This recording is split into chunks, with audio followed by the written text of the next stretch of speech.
Hello दोस्तों, नमस्कार। M के एस गुरुजी चैनल में आपका स्वागत है। दोस्तों, आज हम सेफ्टी प्रिकॉशन से रिलेटेड टॉपिक पर डिस्कस करेंगे। बहुत महत्वपूर्ण प्रश्न यहाँ पर होने वाले हैं, तो मेरे साथ लगातार इस वीडियो पर बने रहें। हम आज फर्स्ट एड के विषय में डिस्कस करेंगे। फर्स्ट एड पर प्रयोग की जाने वाली विधियों के बारे में डिस्कस करेंगे। सेफ्टी सिंबल्स के बारे में डिस्कस करेंगे। पीपीईएस क्या होता है इसके बारे में डिस्कस करेंगे। 5S प्लान के बारे में जानेंगे। और किसी जगह पर यदि आग लग जाती है, इंडस्ट्री पर आग लग जाती है, वर्कशॉप पर आग लग जाती है, तो हम उसे किस तरह से कंट्रोल करेंगे। और इसके साथ साथ आग कितने प्रकार की होती है उसका क्लासिफिकेशन देखेंगे। फायर एक्सटिंग्विशर के बारे में जानेंगे, उनके कलर कोड के बारे में जानेंगे। समझते हैं दोस्तों कि फर्स्ट एड होता क्या है। फर्स्ट एड को हम हिंदी में प्राथमिक उपचार कहते हैं। वर्कशॉप में डेफिनेशन देख लेते हैं। वर्कशॉप में कार्य करते समय किसी कारीगर, मजदूर, मरीज या कोई मैकेनिक को चोट लग जाती है तो हम जो है उसे किसी अप्रशिक्षित व्यक्ति द्वारा एक उपचार दिया जाता है, और वह उपचार जो होता है एक सीमित उपचार होता है। इसे ही हम क्या कहते हैं, फर्स्ट एड कहते हैं। या दूसरे शब्दों में आप ऐसा कह सकते हैं कि व्यक्ति को जीवित रखने के लिए या उसके जीवन को बचाने के लिए डॉक्टर के आने से पहले या सुरक्षित स्थान पर पहुंचाने से पहले दिया जाने वाला उपचार ही क्या कहलाता है, प्राथमिक उपचार कहलाता है।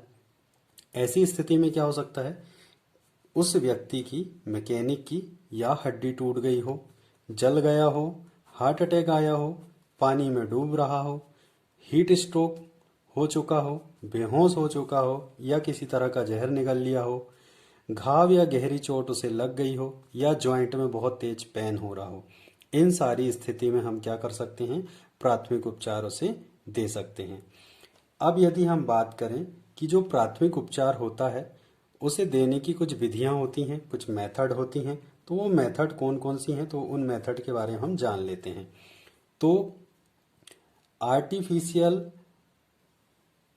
या कृत्रिम श्वसन देने के लिए हमारे पास में मुख्य रूप से 4 प्रकार की विधियां होती हैं। चलिए पहले देख लेते हैं हम सिल्वेस्टर विधि। सिल्वेस्टर विधि क्या होती है? सिल्वेस्टर विधि में जो व्यक्ति मूर्छित हो गया है उसे हम सबसे पहले चित्त लेटा देते हैं। पीठ नीचे की तरफ रहेगी, मुंह ऊपर की तरफ रहेगा। ऐसी स्थिति में व्यक्ति को जब आप चित्त लेटा देंगे और उसके जो कंधे होते हैं, कंधे के नीचे आपको क्या रखना है, किसी मोटे कपड़ा रख देना है, या फिर किसी तरह का भी आपके पास जुगाड़ है तो वो रख दीजिए, या फिर कोई तकिया है तो उसको रख दीजिए। और हाथों को पीछे की तरफ रखिएगा।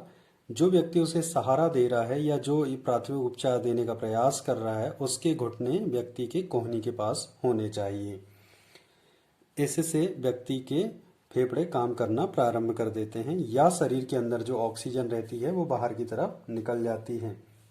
दूसरी स्थिति में क्या करना है, आपको व्यक्ति को ठीक चित ही लेटा के रखना है, लेकिन जो मरीज है उसके दोनों हाथों को उसके कंधे के बाजू में रखना है, और कंधे के बाजू में रख के जो व्यक्ति उसे सुरक्षित करने का प्रयास कर रहा है उस व्यक्ति को अपने हाथों को क्रॉस बनाकर उसके सीने में दबाव डालना है, छाती पर दबाव डालना है, जो कि 1 मिनट में 10 से 12 बार हो सकता है। सेफर विधि बिल्कुल इसकी विपरीत है। अभी हमने मरीज को पीठ के बल लेटाया था, अब यहाँ पर मरीज को हमें पेट के बल लेटाना है। मरीज को पेट के बल लेटा करके पीठ की तरफ में जो पसलियां होती है उस पे हमें हल्का दबाव डालना है, जिससे उसके शरीर पर एयर होती है वो बाहर निकल जाती है। दूसरी कंडीशन में आपको क्या करना है, पीठ के बल लेटे हुए व्यक्ति के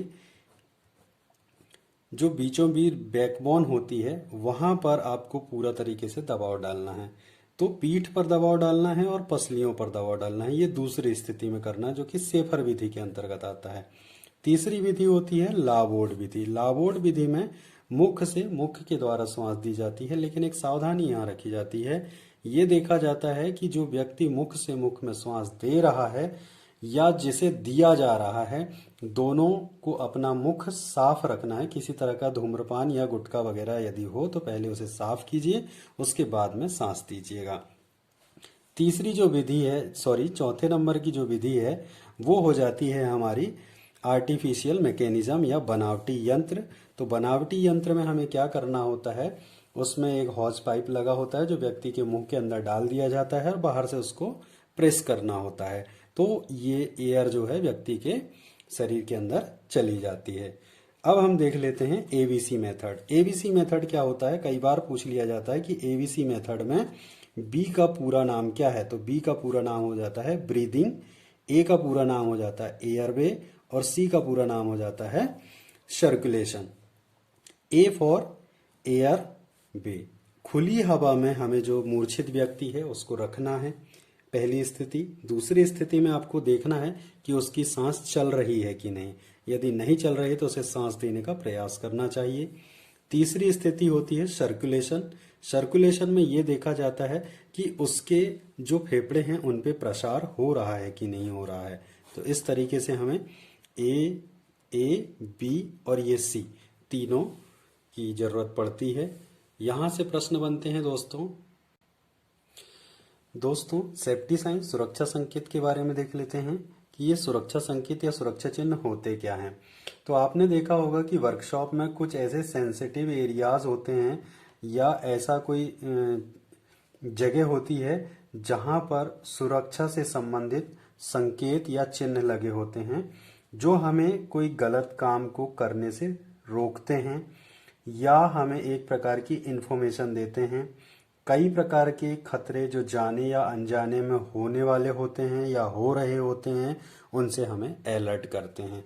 इसीलिए सेफ्टी सिंबल्स का प्रयोग किया जाता है। मुख्य रूप से ये 4 तरह के होते हैं। यदि हम बात करें यहाँ पर कि 4 तरह के कौन कौन से होते हैं, तो पहला होता है प्रोविजन साइन या निषेधात्मक संकेत। इसमें क्या होता है, किसी भी काम को करने से पहले मना किया जाता है कि यदि कोई काम ऐसा है जैसे कोई हॉस्पिटल्स है, वहाँ पर मरीज हैं, तो वहाँ पर ऐसा सिंबल बना होता है और उसको क्रॉस कर दिया जाता है जो रेड साइन से बना होता है। इसका मतलब है कि भाई यहाँ पर इसके अंदर बना होगा, वो चित्र बना होगा या तो सिगरेट का साइन बना होगा, तो आप समझ जाएंगे कि यहाँ धूम्रपान करने के लिए मना किया जा रहा है। दूसरा जो साइन होता है वो होता है वार्निंग साइन। तो वार्निंग साइन में क्या किया जाता है, वार्निंग साइन में हमें चेतावनी दी जाती है। थर्ड होता है मैंडेटरी या अनिवार्य साइन। मैंडेटरी में क्या होता है, मैंडेटरी वो अनिवार्य होता है। चौथे नंबर पर जो आता है वो होता है सूचनात्मक संकेत, जो कि हमें किसी भी तरह की क्या देता है, इंफॉर्मेशन देता है। दोस्तों अगला पॉइंट है हमारा पीपीएस। पीपीएस के बारे में कई बार पूछा जाता है कि पीपीएस क्या होता है या पीपीएस का फुल फॉर्म क्या होता है। तो आपको यहाँ पर बताना है पीपीएस का फुल फॉर्म होता है पर्सनल प्रोटेक्टिव इक्विपमेंट। क्या होता है, पर्सनल प्रोटेक्टिव इक्विपमेंट होता है। पर्सनल प्रोटेक्टिव और ये इक्विपमेंट हो गया। तो पर्सनल प्रोटेक्टिव इक्विपमेंट क्या होता है, इसका अर्थ क्या होता है, तो ऐसी वस्तुएं जो हमारी सुरक्षा करती हैं, ऐसी वस्तुएं जो हमारी सुरक्षा करती हैं या सुरक्षा प्रदान करने में हमारा सहयोग करती हैं, उन्हें ही क्या कहा जाता है, पर्सनल प्रोटेक्टिव इक्विपमेंट्स कहा जाता है। जैसे कि आप हेलमेट का प्रयोग करते हैं, तो हेलमेट से क्या होता है, हमारे सिर की सुरक्षा होती है। ठीक इसी तरह से गॉगल्स आंखों में लगा करके आंखों की सुरक्षा करते हैं या फेस शील्ड का प्रयोग करते हैं। सेफ्टी शूज पैरों की सुरक्षा करते हैं। एप्रन शरीर की सुरक्षा करते हैं। ग्लव्स हाथों की सुरक्षा करते हैं। यदि हम एयर प्लग की बात करें तो कानों के लिए होता है। तो इस तरीके से आप देख रहे हैं पीपीएस। दोस्तों अगला टॉपिक आ जाता है हमारा 5S प्लान। बहुत इंपॉर्टेंट है, यहाँ से प्रश्न पूछे जाते हैं। 5S प्लान क्या होता है, देखिएगा जरा, समझिएगा। सबसे पहले हम समझते हैं कि ये जो 5S है ना, ये एक जापानी शब्द है। क्या है ये, जापानी शब्द है। इसका उपयोग हम किसी industry, institute, hospital, office, house etcetera को एक प्रॉपरली तरीके से नीट एंड क्लीन रखने के लिए इसका हम क्या करते हैं, प्रयोग करते हैं या इसको फॉलो करते हैं। तो यदि आप देखेंगे इसमें 5 चीजें मिल जाती हैं। जो एस है ये 5 बातों को रिप्रेजेंट करता है। चलिए देखिए जरा, पहली बात जो होती है वो होती है शेरी। पहली बात क्या हो गई? शेरी। शेरी जो शब्द है ये जापानी शब्द है। क्या हो जाएगा? ये जापानी शब्द हो जाएगा। और इसी का हम इंग्लिश नेम भी देख लेंगे और हिंदी में इसको समझ लेंगे कि क्या कहा जाता है। तो देखिएगा जरा, शेरी हो गया। शेरी को इंग्लिश में यदि बोले हम तो शॉर्ट कहते हैं। क्या कहते हैं? शॉर्ट। अब शॉर्ट है तो इसका मतलब हो गया भैया कि कोई जो चीजें हैं वो अनावश्यक हैं या एक्स्ट्रा हमारे पास में रखी हुई हैं तो हम उनकी क्या कर दें? छटाई करें। दूसरा जो हमारे पास में होता है वो होता है शेषन। क्या होता है? शेषन। यदि इंग्लिश में इसकी बात करें तो इसे सेट इन ऑर्डर कहा जाता है। क्या कहा जाता है? सेट इन ऑर्डर कहा जाता है। यानी कि कोई जो वस्तुएं हैं या सामग्रियां हैं उन्हें आपको क्या करना है? उनका क्रम निर्धारण करना है या क्रम से जमाना है। तीसरे नंबर पर जो आता है वो आता है आपका शेषो। तीसरे नंबर पर क्या आ जाता है आपका? शेषो, जिसे हम इंग्लिश में कहते हैं साइन। अब साइन का मतलब क्या होता है? वर्कशॉप में आप किसी भी तरह का काम को जो है करते हो तो उसे नीट एंड क्लीन रखना है, गंदगी नहीं होना चाहिए। ये यही कहता है हमें। तो हमें क्या करना है? क्लीन रखना है या चमकाना है, या उसमें कैसी होना चाहिए? चमक होनी चाहिए या शाइनिंग होनी चाहिए। चौथे नंबर पर हमारे पास में जो अगला शब्द आ जाता है वो हो जाता है शिकेत्सु। अब ये शिकेत्सु क्या होता है? शिकेत्सु, या जैसे हम इंग्लिश में स्टैंडर्डाइज्ड बोल देते हैं। तो जो स्टैंडर्डाइज्ड होता है इसमें क्या होगा कि प्रत्येक वस्तु को उसके स्तर के आधार पर, किसके आधार पर? स्तर के आधार पर, उसके लेवल के आधार पर हमें क्या करना होता है? अरेंज करना होता है या रखना होता है। पांचवा और अंतिम है जिसे हम कहते हैं शित्सु। क्या बोला जाता है? शित्सु। ये जापानी शब्द है शित्सु। यदि हम इंग्लिश नाम देखें इसका तो सस्टेन होता है। क्या होता है? सस्टेन। तो सस्टेन का मतलब ये होता है कि कोई मशीन या उपकरण यदि वो कार्यरत स्थिति में है, कैसी स्थिति में है? वर्किंग अवस्था में है या कार्यरत अवस्था में है, तो वो कार्यरत में ही होनी चाहिए, बंद या बेकार नहीं पड़ी होनी चाहिए। बंद या बेकार स्थिति में नहीं होना चाहिए, कार्यरत अवस्था में होना चाहिए। उसे ही हम क्या कहते हैं? सस्टेन कहते हैं। एक बार देख लीजिए, पहला एस रिप्रेजेंट करता है शेरी, सेट इन ऑर्डर। दूसरा शेषो, तीसरा शिकेत्सु, चौथा शित्सु और पांचवा शेषन। या फिर आप इसी को कंटिन्यू रख सकते हैं नाम के हिसाब से। पहले नंबर पर शेरी, दूसरे नंबर पर शेषन, तीसरे पर हो जाएगा आपका शेषो, चौथे पर हो जाएगा शिकेत्सु, पांचवें नंबर पर हो जाएगा आपका शित्सु। यहां से जितने भी शब्द अभी हमने बोले हैं ये जापानी शब्द हैं। इंग्लिश में यदि देखेंगे आप तो पहले का होता है शॉर्ट, दूसरे का सेट इन ऑर्डर, तीसरा साइन, चौथा स्टैंडर्डाइज और पांचवा हो जाता है सस्टेन।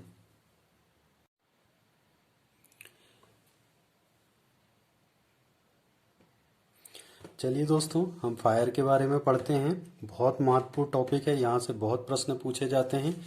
तो पहले हम देख लेते हैं कि जो फायर है या आग है वो उत्पन्न कैसे होती है। तो आग को उत्पन्न करने के लिए तीन प्रमुख कारक की आवश्यकता पड़ती है और वो तीन प्रमुख कारक है, एक ईंधन, दूसरा है तापमान या जिसे हीट कहते हैं, तीसरा है आपका ऑक्सीजन। इन तीन में से कोई एक पदार्थ भी यदि अनुपस्थित रहता है तो वहां पर आग का उत्पन्न होना असंभव है। ईंधन है, ताप है, ऑक्सीजन है तो ही आग उत्पन्न होगी, अन्यथा नहीं होगी। कई बार प्रश्न पूछा जाता है कि वह तीन प्रमुख कारक कौन से हैं जिससे आग को उत्पन्न किया जाता है, तो आप बताएंगे फ्यूल, ऑक्सीजन, हीट या टेम्परेचर। नेक्स्ट देखिए बेटा, आग लग जाए यदि किसी जगह पर तो आपको क्या करना होगा या ऐसी स्थिति में आप क्या कर सकते हैं। तो सबसे पहले आपको क्या करना होगा? आपको फायर अलार्म को बजाना होगा। यदि फायर अलार्म उपलब्ध नहीं है तो आपको तेज आवाज में आग आग पुकारना होगा। इसके तुरंत बाद आपको फायर ब्रिगेड को इंफॉर्मेशन देनी है। यदि आपके ऑफिस, दफ्तर या इंडस्ट्री में आग लग गई है तो ऐसी अवस्था में आपको ये चेक करना है कि वहां पर कोई बिजली का कनेक्शन तो नहीं है या गैस की लाइन तो नहीं है। यदि ऐसी स्थिति में बिजली या गैस लाइन उपलब्ध है तो आपको तुरंत उन्हें क्या कर देना है, क्लोज कर देना है या बंद कर देना है। इसके अलावा आपको अपने उच्च अधिकारी को भी सूचित करना है। यदि आग बहुत भीषण है, आग कैसी है, बहुत भीषण है और आप उस आग में ही फंस चुके हैं, तो इस स्थिति में आप क्या करेंगे, फिर से एक ट्रेंगल बनाते हैं। ट्रेंगल को समझते हैं कि सबसे पहले आपको सेल्फ या स्वयं की सुरक्षा करनी है। दूसरी बात, आपको क्या करना है, अपने कारखाना या जो आपका वर्कशॉप है उसकी सुरक्षा करनी है। तीसरे नंबर पर, यदि आप स्वयं को बचाने में सक्षम हैं, कारखाना को बचाने में सक्षम हैं, कारखाना में आपके महत्वपूर्ण दस्तावेज हो सकते हैं, यदि इन दो को बचाने में आप सक्षम हैं तो अंत में आप अपनी मशीन या उपकरणों को बचाने का प्रयास करें। चलिए दोस्तों, इसके अलावा हम देख लेते हैं टाइप्स ऑफ फायर, आग के प्रकार। आग कितने प्रकार की होती है? आग को बेसिक रूप से 6 प्रकार बांटा गया है, लेकिन जो महत्वपूर्ण है वो 4 है। देखिए यहाँ सीरियल नंबर 1, 2, 3 और ये 4। ये 4 ऊपर के जो हैं ये सबसे इंपॉर्टेंट है। इसमें इनकी क्लास की बात करें तो आग को A, B, C और D 4 क्लास में बांटा गया है। कई बार प्रश्न पूछ लिया जाता है कि आग को कितनी क्लास में बांटा गया है, तो आप बताएंगे 4। ऐसे तो 6 टोटल होती हैं, आगे मैं बताऊंगा कि किस तरीके से 6 हो जाती हैं।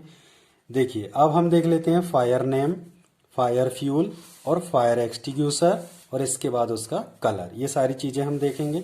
सबसे पहले जो क्लास ए में जो फायर आती है उसका नाम होता है कार्बोनेसियस फायर या कार्बोनेसियस आग। कार्बोनेसियस आग के अंतर्गत जो फ्यूल हम यूज करते हैं या जो फ्यूल यूज होते हैं वो हो सकते हैं लकड़ी, कोयला, पेपर, कपड़ा, कॉटन इत्यादि। अब यदि इनमें से लकड़ी, कोयला, पेपर, कपड़ा इत्यादि में यदि आग लगी है तो आपको पता चल जाता है कि उस आग का क्या नाम है, कार्बोनेसियस आग है और इसका कौन सा प्रकार है, क्लास ए। अब ऐसी आग को बुझाने के लिए हम किस फायर एक्सटिंग्विशर का प्रयोग करेंगे, तो आप जिस फायर एक्सटिंग्विशर का प्रयोग करेंगे वो होगा पानी से भरा, रेत, धूल मिट्टी, सोडा एसिड एक्सटिंग्विशर। किस किस के एक्सटिंग्विशर यूज करेंगे आप? पानी से भरा एक्सटिंग्विशर यूज कर सकते हैं, सोडा एसिड एक्सटिंग्विशर यूज कर सकते हैं, रेत और धूल मिट्टी से भरी हुई बाल्टियों का भी आप यहाँ प्रयोग कर सकते हैं। यदि सोडा एसिड एक्सटिंग्विशर आपको देखने को मिल जाए तो आप कैसे पहचानेंगे, तो उसका जो कलर होगा वो सॉलिड रेड होगा।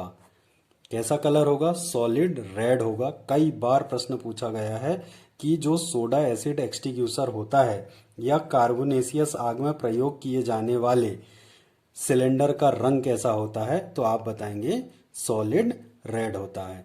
और इसके जो सिलेंडर बने होते हैं वो किस धातु के बने होते हैं, वो जनरली पीतल के बने होते हैं। सोडा एसिड एक्सटिंग्विशर जो होता है उसमें एक पीले रंग का हाथ भी बना रहता है। क्या बना रहता है? पीले रंग का 125 mm का हाथ भी बना रहता है, ये बात भी आप ध्यान रखेंगे। चलिए आगे देखते हैं, क्लास बी की बात करते हैं। तो क्लास बी क्या होता है? क्लास बी को हम बोलते हैं तेली फायर या ऑयल फायर। तेली फायर या ऑयल फायर में जो फ्यूल यूज होता है वो तेली पदार्थ हो सकते हैं, जैसे पेट्रोल, डीजल, केरोसिन एटसेट्रा। अब तेल में आग लग चुकी है तो हमें पता चला कि किस प्रकार की आग है, तेली आग या ऑयल फायर है। किस क्लास में रखा गया? क्लास बी में रखा गया। इसे कहाँ रखा गया? क्लास बी में रखा गया। अब क्लास बी में रखा है तो यहाँ पर जो एक्सटिंग्विशर प्रयोग होगा वो कौन सा एक्सटिंग्विशर होगा? फोम फायर एक्सटिंग्विशर और कार्बन डाइऑक्साइड। दो चीजें यहाँ प्रयोग होंगी। क्या क्या होंगी? फोम फायर एक्सटिंग्विशर और कार्बन डाइऑक्साइड।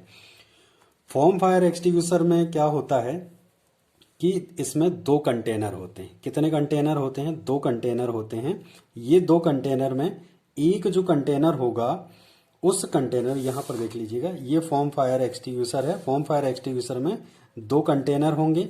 एक कंटेनर जो होता है उसमें क्या बना होता है? सोडा बाइकार्बोनेट भरा होगा और दूसरे में भरा होगा एल्यूमिनियम सल्फेट और ये पीतल का होगा।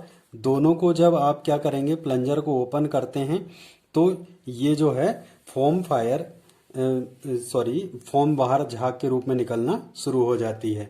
यदि इसके सिलेंडर के रंग की बात करें तो इसका सिलेंडर का जो रंग होगा वो क्रीम कलर का होगा या भूरा जैसे अपन बोल सकते हैं। यदि हम क्वांटिटी की बात करें तो 1 kg से लेकर के ये 12 kg तक के भार में उपलब्ध हो जाता है। कितने में होता है? 1 kg से 12 kg तक में ये उपलब्ध हो जाता है। तीसरे नंबर पर देख लेते हैं हम क्लास सी। क्लास सी के अंतर्गत आती है गैस फायर। गैस फायर आप एटमॉस्फेयर में देखेंगे जो भी गैसेस हैं, चाहे वो नेचुरल गैस हो या फिर प्रोपेन, मीथेन, एलपीजी इत्यादि जितनी भी प्रकार की गैसेस हैं, यदि इन पर आग लग चुकी है तो इन्हें बुझाने के लिए हम ड्राई पाउडर का प्रयोग करेंगे और पानी का प्रयोग करेंगे। किसका प्रयोग करोगे आप? ड्राई पाउडर और पानी का प्रयोग करेंगे। ड्राई पाउडर जिस सिलेंडर में भरा होगा उस सिलेंडर का रंग होगा नीला। ये कितने भार में उपलब्ध हैं तो मैं आपको बता दूं, ये 1 किलोग्राम से लेकर के 50 किलोग्राम तक बाजार में उपलब्ध हैं। कार्बन डाइऑक्साइड का भी कई बार पूछ लेता है कि कार्बन डाइऑक्साइड किस भार में उपलब्ध होती है, तो ये 2 किलोग्राम से लेकर के 25 किलोग्राम तक के सिलेंडर में उपलब्ध हो जाती है। नेक्स्ट देख लीजिएगा क्लास डी, विद्युतीय आग। विद्युतीय आग या जिसे हम इलेक्ट्रिक फायर कहते हैं, जितने भी प्रकार के विद्युत उपकरण होते हैं, चाहे वो मोटर हो, ट्रांसफार्मर हो या शॉर्ट सर्किट हो, इनसे यदि कहीं पर आग लग जाती है तो उसे इलेक्ट्रिक फायर कहते हैं। इलेक्ट्रिक फायर के लिए जिस एक्सटिंग्विशर का प्रयोग किया जाता है उसे सीटीसी और कार्बन डाइऑक्साइड कहा जाता है। ठीक है ना। तो सीटीसी का मतलब होता है कार्बन टेट्रा क्लोराइड। क्या होता है? Carbon tetra chloride. अब ये कार्बन टेट्रा क्लोराइड का छिड़काव करना है और कार्बन डाइऑक्साइड गैस का छिड़काव करना है। यदि हम इनके सिलेंडर की बात करें तो इनके जो सिलेंडर का रंग होगा, सीटीसी सिलेंडर का रंग कैसा होगा? काला होगा। एक बात याद रखना, इलेक्ट्रिक फायर में पानी का प्रयोग बिल्कुल भी नहीं करना है। चलिए और देख लेते हैं। इसके अलावा क्लास ई भी मिल जाता है और क्लास एफ भी मिल जाता है। तो क्लास ई और क्लास एफ ये दोनों फायर जो होती हैं जनरली यहाँ पर ऊपर जो 4 प्रकार की फायर हमने देखा है उन्हीं में शामिल हो जाती है। जैसे हम बात करें, इन्होंने कैटेगरी डी में रखा है मेटल्स को, तो कैटेगरी डी में हमने यहाँ पर विद्युतीय आग को रख दिया है। क्यों? क्योंकि uranium, sodium, lithium, potassium, magnesium जैसी बहुत सारी ऐसी मेटल्स या धातुएं हैं जिनको बुझाने के लिए स्पेशल ड्राई पाउडर की आवश्यकता पड़ती है। और यदि इनके सिलेंडर का रंग आप देखेंगे तो वो येलो रंग का आपको यहाँ पर देखने को मिल जाएगा। इसके साथ साथ यदि मैं बात करूं जो एफ नंबर पे जैसे हमने रखा हुआ है, तो एफ नंबर पे हमने किसको रखा है? एफ नंबर पे हमने रखा है कुकिंग ऑयल को। कुकिंग ऑयल आपने देखा होगा कई बार जो होटल्स होती हैं वहां पर दाल वगैरह में तड़का लगाने के लिए आप यूज करते हैं, तो उससे भी आग लग जाती है। ठीक है ना। या कुकिंग ऑयल से आग लग सकती है, डीप फैट फ्रायर से भी आग लग सकती है। ठीक है ना। तो यहाँ पर आप कुछ नहीं करेंगे, आप ब्लैंकेट वगैरह, गीला जो ब्लैंकेट होता है उससे ये बुझ जाती है। ये दो जो होती है 5वां और 6वें नंबर की, ये उतनी ज़्यादा इंपॉर्टेंट नहीं है, इसलिए मैं इनके बारे में डिटेल में नहीं बता रहा हूँ। लेकिन कई बार पूछ लेता है मेटल्स के बारे में कि जो मेटल्स होती है यदि इन पर मेटल्स के द्वारा यदि आग लग रही है, धातुओं के द्वारा आग लग रही है, तो उसके लिए क्या प्रयोग करते हैं? तो आप बोलेंगे स्पेशल ड्राई पाउडर का प्रयोग करते हैं। और यदि इसके सिलेंडर का रंग पूछेंगे तो वो होता है येलो या पीला रंग होता है। लेकिन यदि मुख्य रूप से आपसे पूछा जाए तो आपको क्या मिलेंगी? Class A, class B, class C और क्लास डी। 4 प्रकार की आग होती है। कार्बोनेशियस आग, ऑयल फायर, गैस फायर और इलेक्ट्रिक फायर। लकड़ी, कोयला, पेपर इनसे लग रही है तो कार्बोनेशियस आग, तेल में लग रही है तो तेली आग, गैस से लग रही है तो गैसी आग, विद्युत से लग रही है तो विद्युतीय आग। और इनका रंग आपको ध्यान रखना है। कार्बोनेशियस आग को बुझाने के लिए जिस एक्सटिंग्विशर का प्रयोग करेंगे उसका रंग सॉलिड रेड होगा। ऑयल फायर के लिए जो सिलेंडर प्रयोग होगा उसका रंग कैसा होगा? भूरा कलर का होगा। पूरा सिलेंडर यदि भूरा नहीं भी होगा तो उस पे जो है कुछ ना कुछ ऐसी पट्टियां बनी होंगी जो आपको स्पष्ट रूप से दिखाई जाएंगी, भूरी दिखाई देंगी। गैस फायर के लिए ब्लू कलर का होगा और इलेक्ट्रिक फायर के लिए ब्लैक कलर का होगा। तो इस तरीके से आज हमारा जो टॉपिक है वो यहाँ पर कंप्लीट हो जाता है। यदि आपको स्क्रीनशॉट लेना है तो आप स्क्रीनशॉट ले सकते हैं। आज की वीडियो में बस इतना ही। Thank you very much.